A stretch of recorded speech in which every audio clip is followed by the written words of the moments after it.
Well, this was a terrorist organization that didn't just defend themselves from specific acts, but initiated acts of terrorism. Do you favor that in this country? No, I think that the conditions that prevailed in Kenya forced the Mau Mau to take action. And any action that they took, even though it seemed that they were initiating it, actually it was a defensive action, and it was a reaction to the colonial powers that were exploiting them. But do you favor such an organization here?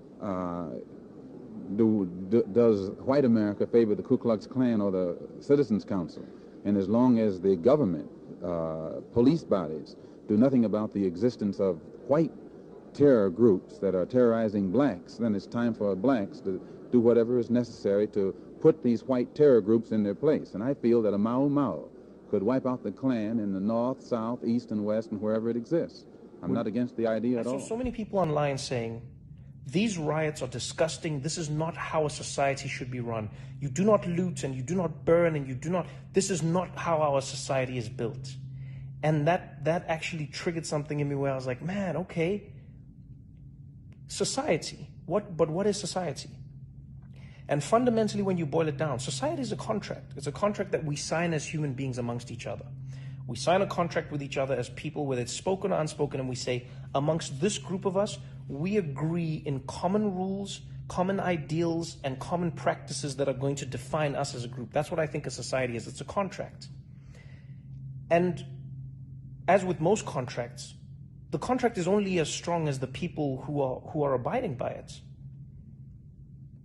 But if you think of being a black person in America who is living in Minneapolis or Minnesota or any place where you're not having a good time, ask yourself this question when you watch those people. What vested interest do they have in maintaining the contract?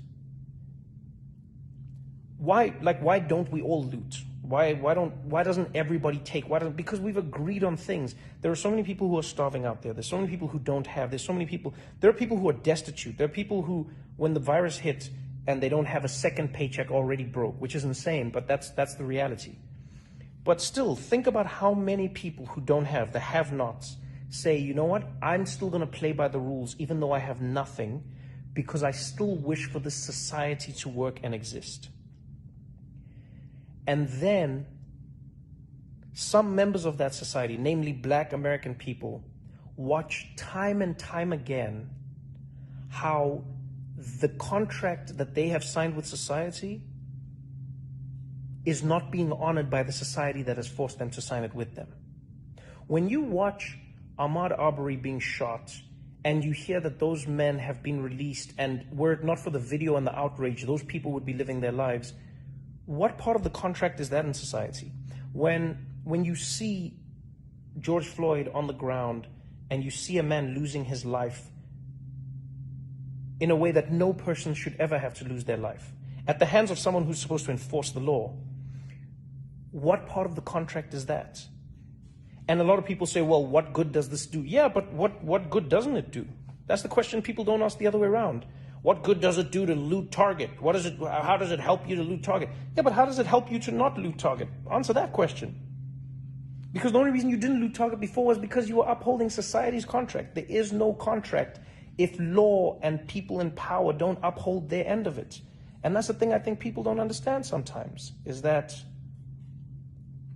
we need people at the top to be the most accountable, because they are the ones who are basically setting the tone and the tenor for everything that we do in society. It's the same way we tell parents to set an example for their kids, the same way we tell captains or coaches to set an example for their players, the same way you tell teachers to set an example for their students. The reason we do that is because we understand in society that if you lead by example, there is a good chance that people will follow that example that you have set. And so if the example law enforcement is setting is that they do not adhere to the laws, then why should the citizens of that society adhere to the laws when in fact the law enforcers themselves don't? When you are a have and when you are a have-not, you see the world in very different ways. And a lot of the time people say to the have-nots, this is not the right way to handle things. When Colin Kaepernick kneels, they say this is not the right way to protest. When Martin Luther King had children as part of his protests in Birmingham, Alabama, people said having children as your protest is not the right way to do things. When he marched in Selma, people said this is not the right way to do things. When people marched through the streets in South Africa during apartheid, they said this is not the right way to do things. When people burn things, they say it's never the right way, because there is never a right way to protest. And I've said this before, there is no right way to protest, because that's what protest is. It cannot be right because you are protesting against a thing that is stopping you. And so I think what a lot of people don't realize is the same way you might have experienced even more anger and more just visceral disdain watching those people loot that target. Think to yourselves, or maybe it would help you if you think about that unease that you felt watching that target being looted. Try to imagine how it must feel for Black Americans when they watch themselves being looted every single day. Because that's fundamentally what's happening in America. Police in America are looting Black bodies. And I know someone might think that's an extreme phrase, but it's not, because here's the thing I think a lot of people don't realize. George Floyd died. That is part of the reason the story became so big, is because he died. But how many George Floyds are there that don't die? How many men are having knees put on their necks? How many Sandra Blands are out there being tossed around? It doesn't make the news because it's not grim enough. It doesn't even get us enough anymore. It's only the deaths, the gruesome deaths that stick out. But imagine to yourself, if you grew up in a community where every day someone had their knee on your neck, where every day somebody was out there oppressing you every single day. You tell me what that does to you as a society, as a community, as a group of people. And when you know that this is happening because of the color of your skin, not because the people are saying it's happening because of the color of your skin, but rather because it is only happening to you and you're the only people who have that skin color. And so to anyone who watched that video, don't ask yourself if it's right or wrong to loot, or don't ask yourself, wow, what does looting help? No.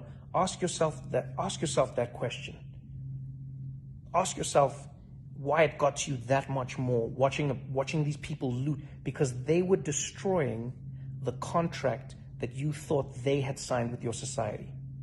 And now think to yourself, imagine if you were them watching that contract being ripped up every single day. Ask yourself how you'd feel.